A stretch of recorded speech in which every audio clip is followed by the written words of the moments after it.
كنت أبتقرب تصحفكو ما لو ما عندي خلاصنا بزعبا فتحي ويجاستيك يخون كم تقول جيزان قبر الحين باهم كنجمر فتحي كا subjective زغنا ملس كله خالي جن كما يرداكم وين كما يمثلكم فتحسي كما يو تبلو معناتي أنا باهم كبرات حتى باهم كنجمر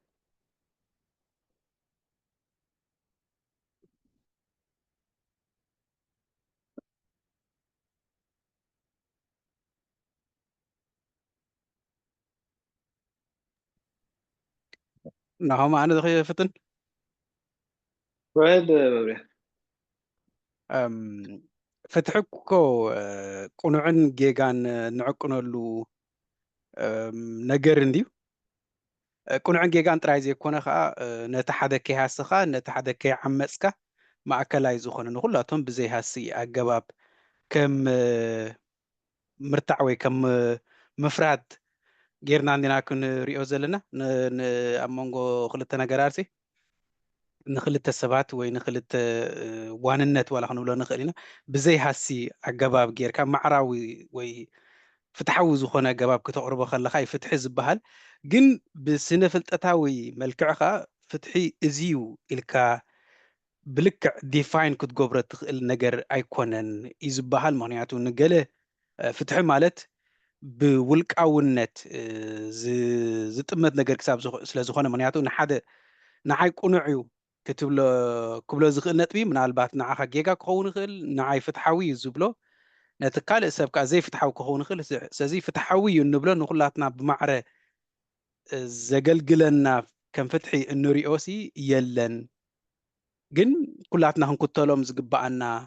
ነጥብታት ኣለዉ እዮም ገለ እዩ ዝበሃል ንኣብነት ሰብ ዘይምቕታልሲ ከም ፍትሓዊ ክረአ ከሎ ሰብ ምቕታል ከዓ ከም ዘይፍትሓዊ ወይ ከም ዘይግቡእ ይርአ ስለዚ ዘይፍትሓዊ ክትገብር እንከለካ ሰብ ተቐቲልካ እንተዓሚፅካ ዘይዋንነትካ እንድሕር ወሲድካ ገለ እዩ ፍትሓዊ ትብሎ ከዓ ሓደ ሰብ ብርትዓዊ ዋጋ ፍርያቱ ክሸጠልካ እንከሎ እሞ ንስኻ ከዓ ብገንዘብካ ጌርካ ብርትዓዊ ዋጋ ብትዝግብኦ ነቲ ፍርያት ብገንዘብካ ክትዕድጎ ከለካ ርትዓዊ እዩ ይበሃል ግን ዝበዝሐ ከዓ ከመይ ጌርካ ስኻ ፅቡቅ ጌርካ ክትገልፀልና ከዓ ናባኻ ገድፎ ቴንኪዩ ናማ يا thank you مبريح صبغ ديفاين غير كابا أنا هم يبلي كالوت الدحر عليهم ما هم مالتي تاخدوا أو عز الله توصل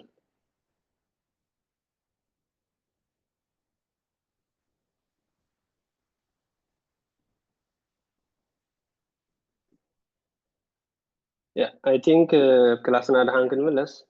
أو بزيادة نوريا يا مبرية صبغ قالت كيا أنا إذا ما تعرف بزيادة يوم فلسفتات نفتحي بنا عيني وي مورابتي يعني حبرة فتحي خمي يكون على إلهم زعقنلو يا هي زمت يزلهم ناوم كنا بالله استفلا حسبتي وي فلسفتات نبلهم نسم نفتحي خمي يقولوا حدا بحدا نرينا يا ناو قبلكم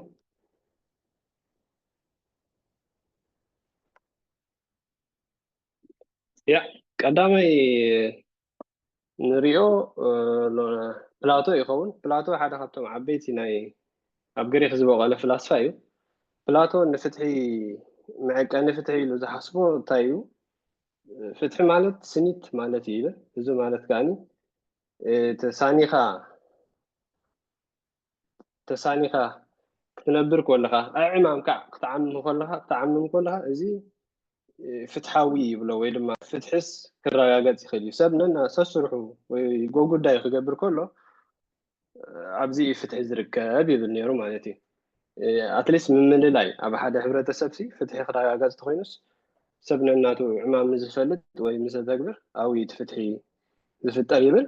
ኣብ ሕብረተሰብ ሰለስተ ዓንድታት ወይ ክህልው ኣለዎን ዝብለን مين نجارات نيرن نسنتين تم حسبتي زبالو ولا بامات تم مرحتي مالتي حدا نسوم تم قالوا تخلاخلتي وي تخلاخلتي نبلوم وتم سالسوت كأفريتي حجزن سلسة أكلات يوم سسرحهم كقبر خلوا سنيت الفطر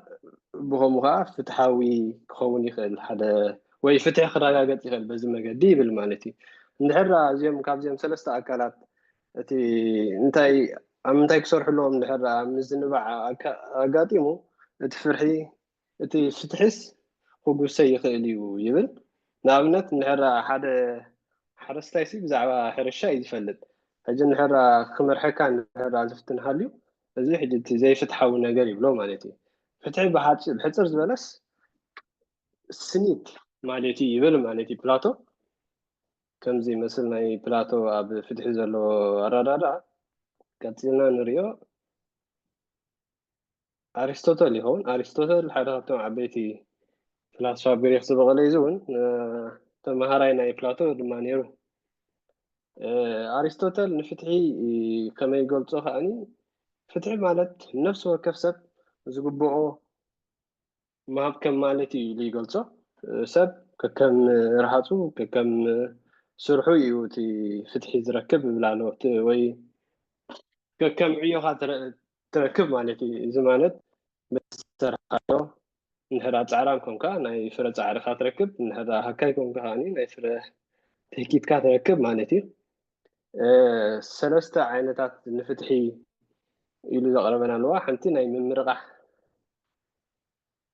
ባህላዊ ሃብትን ንበሎ ድሓን እዚ ከከም ፃዕርኻ ይኽፈል ናይ ማዕረምታ ፍትሒ ዝበሃል ከዓኒ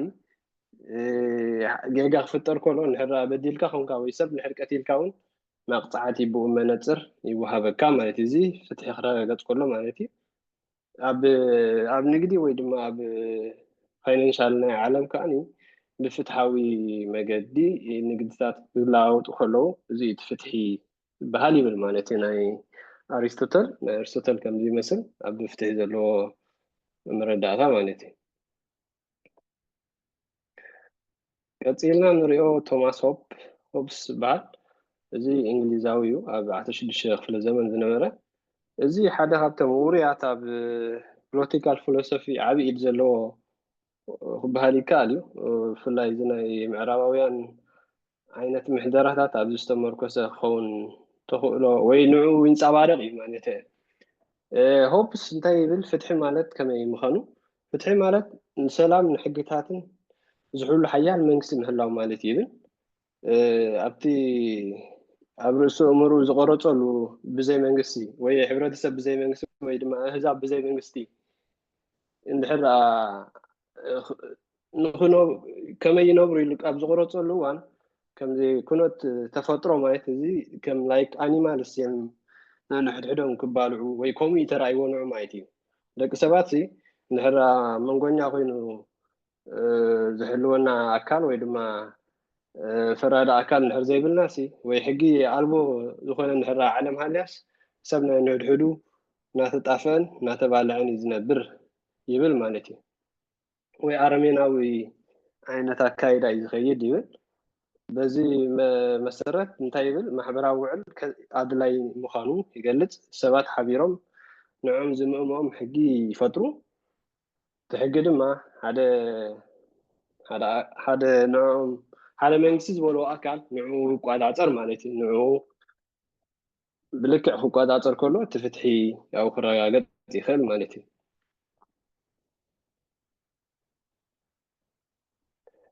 እቲ ፍትሒ ዝረጋገፅ ነቲ ማሕበራዊ ውዕል ዘውፅዎ ወይ ከም በዓል ሕግታት ንበሎ ንዑ ብፅኑዕ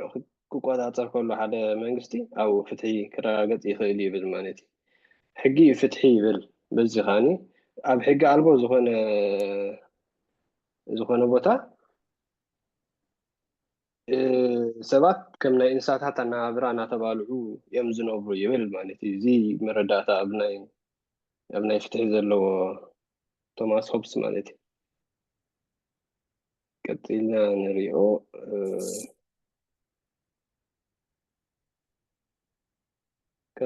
ንሪኦ ጆን ሎክ እዚ እውን እንግሊዛዊ ኣብ 16 ክፍለ ዘመን ዝነበረ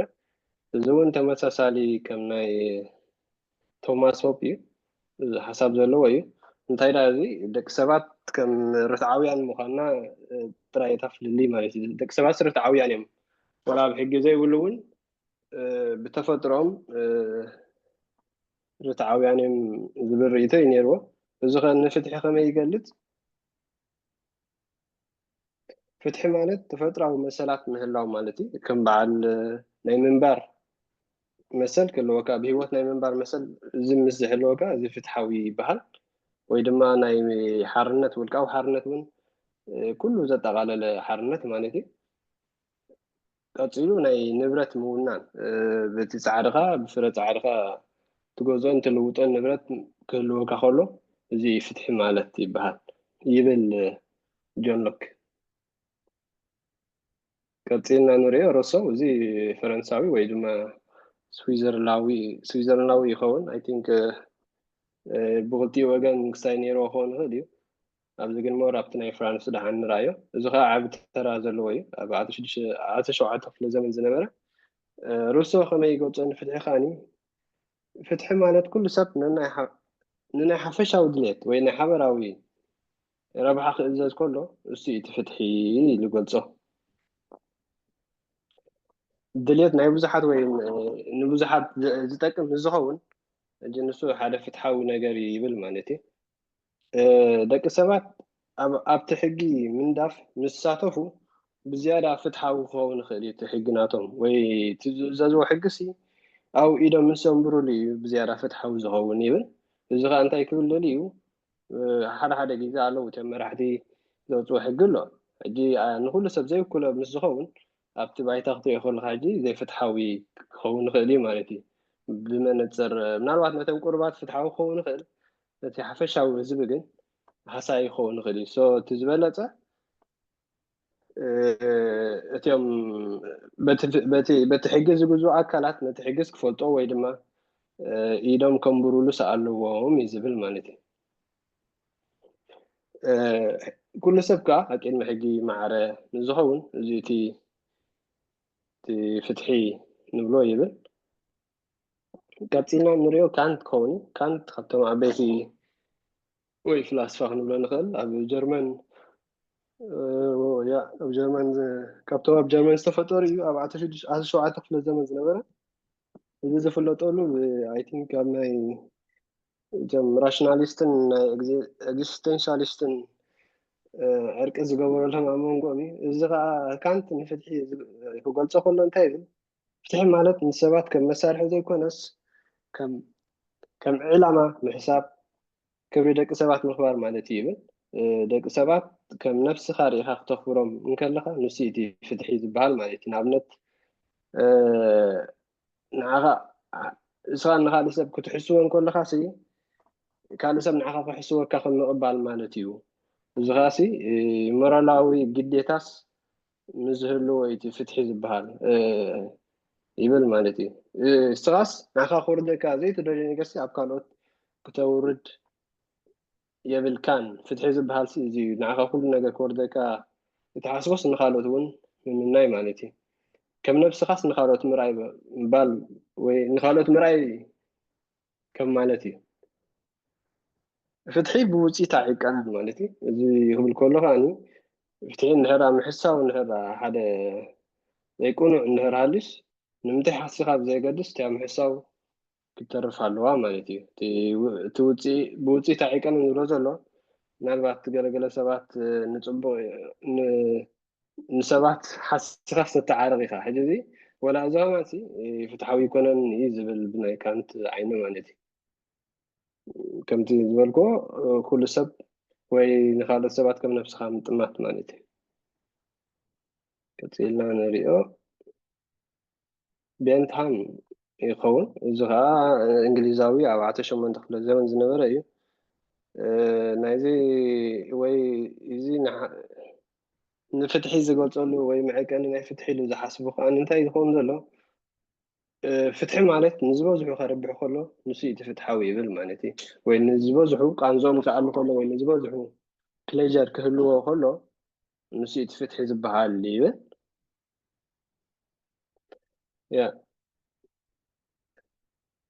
ሕጊ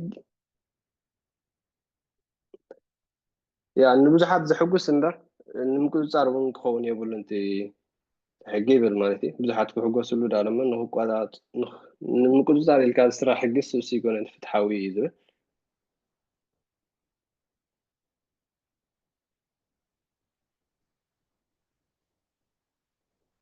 ያ እዚ ከዓኒ ፍልይ ዝበለ ኣብ ናይ መቕፃዕቲ ዘለዎ ርድኢት መቕፃዕቲ ሲ ካብ ሽግር ከድሕን ወይ ድማ ካብ ፀገማት ከገላግል ንሕራ ዘይኮይኑ ሲ እቲ መቕፃዕቲ እውን ፍትሓዊ ይኮነን ይብል ንኣብነት ኣብ ገለገለ ሃገራት ኣለዋ ከምዚ ማክሲማም ጀይል ታይም ኣለዋ ንኣብነት ኣብዛ ዓድስ ዝለዓለ ሓደ ሰብ ዝእሰሮስ 21 ዓመት እዩ እዚ ከዓ ዝለዓለ ገበን ንድሕር ገይሩ እዩ እንድሕር ኣስጋእ ኮይኑ ነቲ ሶሳይቲ ወይ ነቲ ሕብረተሰብ ብድሕሪ እውን ክቁፀሎስ ይኽእል እዩ ማለት ወይ ከናውሕሉ ይኽእሉ እዮም ንኣብነት ኣብዛ ዓዲ ዘጋጠመ ነይሩ ኣብ 2011 ገለ ብዙሓት ዘህለቐ ነይሩ ሓደ ፍላይ ቆልዑ ተምሃሮ እዮም ነይሮም ሕጂ ንሱ እቲ ፖለቲካ ክሰርሕ ኢሉ እዩ ሓሲቡ እቲ ስደተኛ ይፈቱ ነበረ ሕጂ ስቲል ተኣሲሩ ኣሎ ስቲል ወላ እውን ይኣምነሉ እዩ ነቲ እሱ ዝገብሮስ ቁኑዕ ኢሉ እዩ ዝሓስብ ሕጂ ከምዚ ከጋጥም ከሎ ወላቲ እቲ ማእሰርቲ እውን እንተነውሐ እውን ፍትሓዊ ይብል ማለት ምክንያቱ ንካልኦት ሓደጋ ስለ ዝኾን ዘሎ ከም ዝኸውን ከሎ እዩ እቲ መቕፃዕቲ ፍትሓዊ ዝኸውን እምበር ሓደ ሰብ ካብ ጌጉኡ ተኣሪሙ ጌጉኡ ኣሚኑ ሕራ ሰላም ክገብር ዝደሊ ንሕራ ዝኽእል ኮይኑ መቕፃዕቲ ናይ ምንዋሕ ትርጉም የብሉን ኢሉ ዝገልፅ ንኣብነት ብናይ ቤንትሃም ዓይኒ ከዓኒ እቲ ንዝበዝሐ ከርብሕ ከሎ እቲ ፍትሓዊ ዝብል ሕጂ ንኣብነት እዮም ውሕዳት ሃብታማት ልዕሊ ዓቐን ቀረፅ ጌርካ ወይ ግብሪ ቆሪፅካ ብዙሓት ድኻታት ዝሕገዙ ሃልዮም እዚ ከም ሓደ ፍትሓዊ ኢሉ ዝሓስብ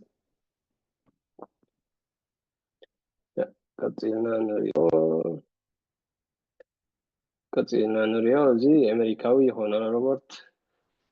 ኖዚክ ይበሃል ማለት እዩ ኣብ 19 ክፍለ ዘመን ዝነበረ እዚ ፍልይ ዝበለ ፍትሒ ከመይ ይገልፆ ንሪኢና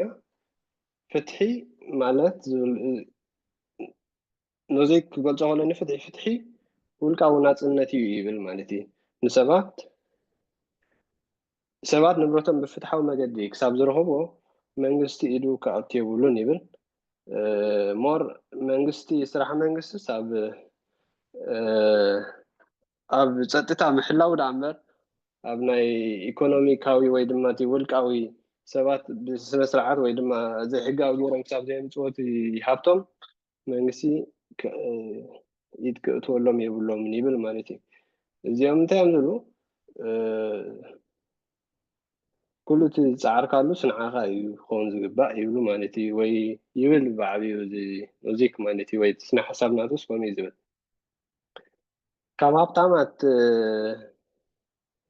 ካብ ሃብታማት ሕዲካ ንድኻታት ምውሃብ ማለት ሲ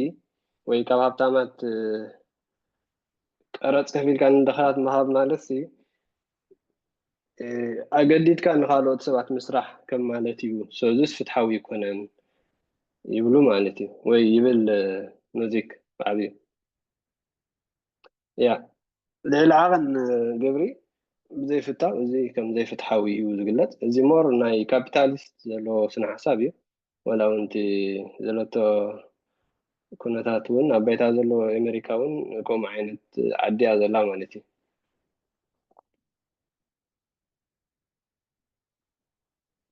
ያ መንግስቲ ቀንዲ ስርሑ ናይ ምውጋድ ገበንን ምትላን ይኸውን ዘለዎ እምበር ኣብ ውልቃዊ ስታይ ከኣቱ የብሉን እዩ ዝብል እቲ ፍትሒ ኢሉ ዝገልፆ ያ ኣይ ቲንክ ሕዚ ዝመፃኹ ነዚ ዝመስል ናይ ዝተፈላለዩ ሓሰብቲ ወይ ድማ ፍትሒ ብከመይ ዓይኒ ይጥምትዎ ኢለ ዝሓሰብኩ ሒዘ ዝመፃኹ ነዚ ዝመስል ነይሩ ሕጂ ብዝያዳ ንዓኹም ፍትሒ ማለት ከመይ ምዃኑ ወይ ኣብሶሊት ፍትሒ ክንበር ይከኣሉ ኣብዛ ዓለም ሲ ኣብሶሊት ዝኾነ ፍትሒስ ክንበር ይከኣሉ ኢቨን ኣብ ደቂ ሰባት ጥራይ ዘይኮነስ ወላ ኣብቲ ኩሉ ፍጡራት ኣብዛ ዓለም ዘለውስ ወላ ምሶም እውን ፍትሓውያን ኮይና ክንነብር ከይከኣሉ እዩ ዝብል ሕቶ ምናልባት ናባኹም ገድፋዮ ወይ ኣብ ዲስካስ ክንገብር ንኽእል ኢና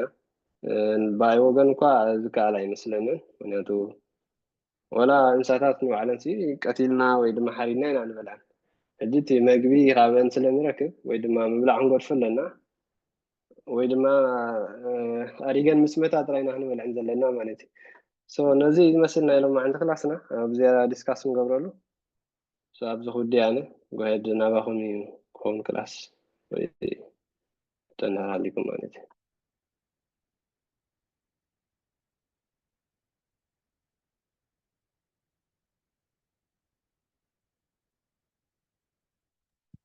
ናሆማ